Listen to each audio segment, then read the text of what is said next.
ছাত্রছাত্রী, দেখো এখানে 9.1 প্রশ্ন হলো 3 দেওয়া আছে 15 cot A = 8, sin A O sec A এর মান নির্ণয় করো। দেখো এখানে আমরা যেভাবে একজনের একটা বিপরীতভাবে আমরা কাজ শিখছি, যে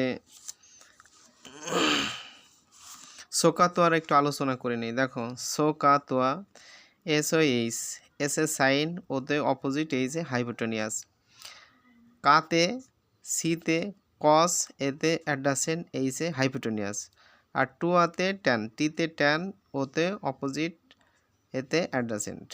তাহলে সেই ক্ষেত্রে আমরা কিন্তু সহজে আমাদের ভূমি, তারপরে লম্ব, অতিভুজ আমরা নির্ণয় করতে পারতেছি। তো এখানে কিন্তু সাইনের বিপরীত কসেক, কসের বিপরীত কিন্তু সেক, ট্যানের বিপরীত কিন্তু কট। এখানে সম্পূর্ণ বিপরীতটা দিয়ে দিয়েছে। তাহলে আমরা এখানে নর্মালি এখানে আমরা লিখতে পারি অতএব দিয়ে, এখানে ট্যান আমরা যদি ধরি, ট্যান থিটা আমরা যদি ধরি, তাহলে বিপরীত বাহুটা কী হবে, মানে উল্টে যাবে। এখানে আছে 15, আমরা একটু কাস্ট করে নিছি, 15টা সাধারণত উপরে ধরতে হবে লবে, আর 8 চলে আসবে হরে, বা আমরা বলতে পারি সন্নিহিত বাহুতে চলে আসবে।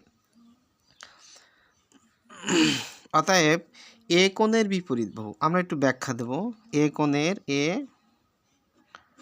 কোণের বিপরীত বাহু, এ কোণের বিপরীত বাহু আমরা কি ধরবো, হলো 15, আর নিকটবর্তী বাহু হলো আমরা 8, 15। আর সন্নিহিত বাহু এবং সন্নিহিত বাহু,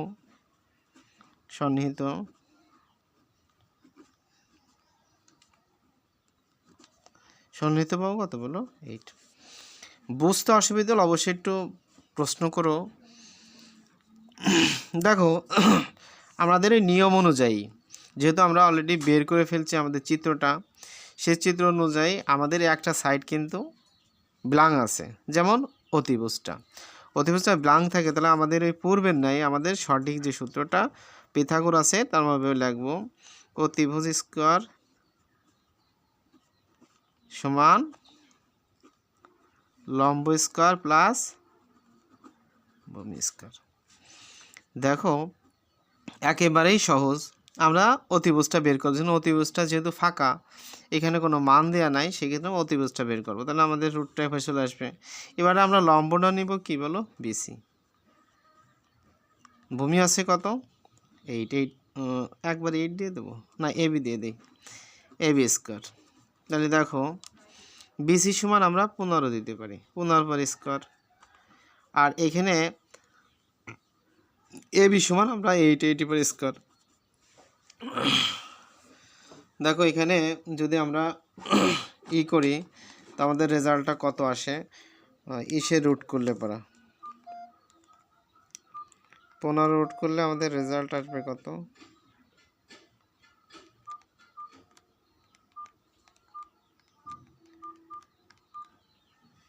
15 ইন্টু 15, 15 ইন্টু 15 দিলে আমাদের রেজাল্ট আসে কত, 225,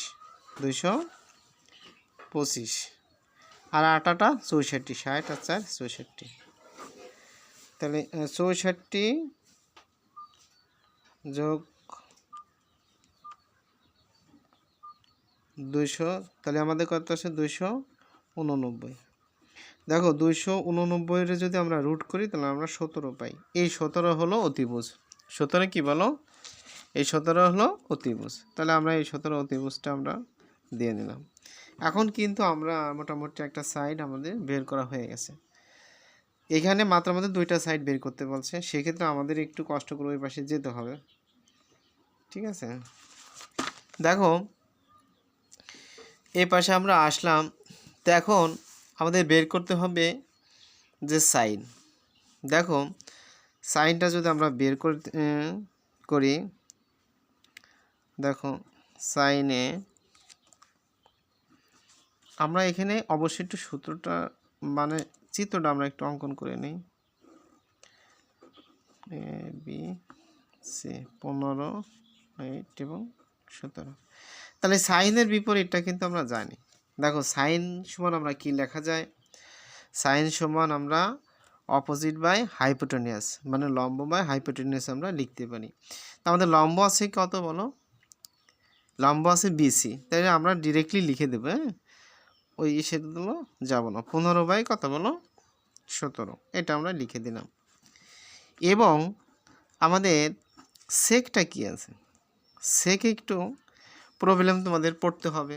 যেমন কসের বিপরীতটা কি, কসটা কি, দেখো কস শুধু সেকের বিপরীত, কস যা পাবো তার সাথে বিপরীতটা আমরা লিখে দেবো। কসটা আমরা কি পাচ্ছি দেখো, এখানে যদি যেটা কোনটা আমরা ধরি, তাহলে কস সাধারণত কস সমান CAH আসে, CAH, তাহলে এতে অ্যাডজাসেন্ট, এইসে হাইপোটেনিয়াস, এইসে কি বলো, হাইপোটেনিয়াস, এতে অ্যাডজাসেন্ট, অ্যাডজাসেন্ট আমাদের কি আসতেছে, অ্যাডজাসেন্ট আসতেছে 8, অ্যাডজাসেন্ট কি 8, আর হাইপোটেনিয়াস আসছে কত 17, তাহলে এর বিপরীত আসতেছে কি, ওই 17 আমাদের উল্টে যাবে, 17 আসবে উপরে, আবার 8 আসবে কত নিচে। এই জন্য দেখো আমরা এখানে নির্ণয় অ্যান্সার হিসেবে দিতে পারি, নির্ণয় মান, দেখো সাইন সমান আমরা একটা মান দিতে পারি 15/17 এবং 17/15। দেখো এখানে একটু ক্রিটিক্যাল আকারে প্রশ্নটা সাজাইছে, তাহলে আমরা যদি সাইনের বিপরীতটা বের করতে পারি বা মাথায় রাখতে পারি শোকাতোয়ার মাধ্যমে, এবং কসের বিপরীতটা আমরা মাথায় রাখতে পারি এবং ট্যানের বিপরীতটা মাথায় রাখতে পারি, তাহলে আমাদের জন্য সহজ হয়ে যায়।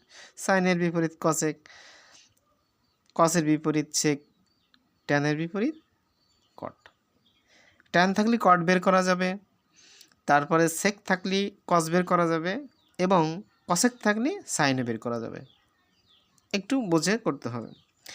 আশা করছি তোমরা এই অঙ্কটা অনেক সুন্দরভাবে বুঝছো, আর যদিও না বুঝে থাকো আমাকে প্রশ্ন করলে আমি অবশ্যই তোমাদের নোট দেব। ঠিক আছে, ভালো থাকো, এ পর্যন্ত।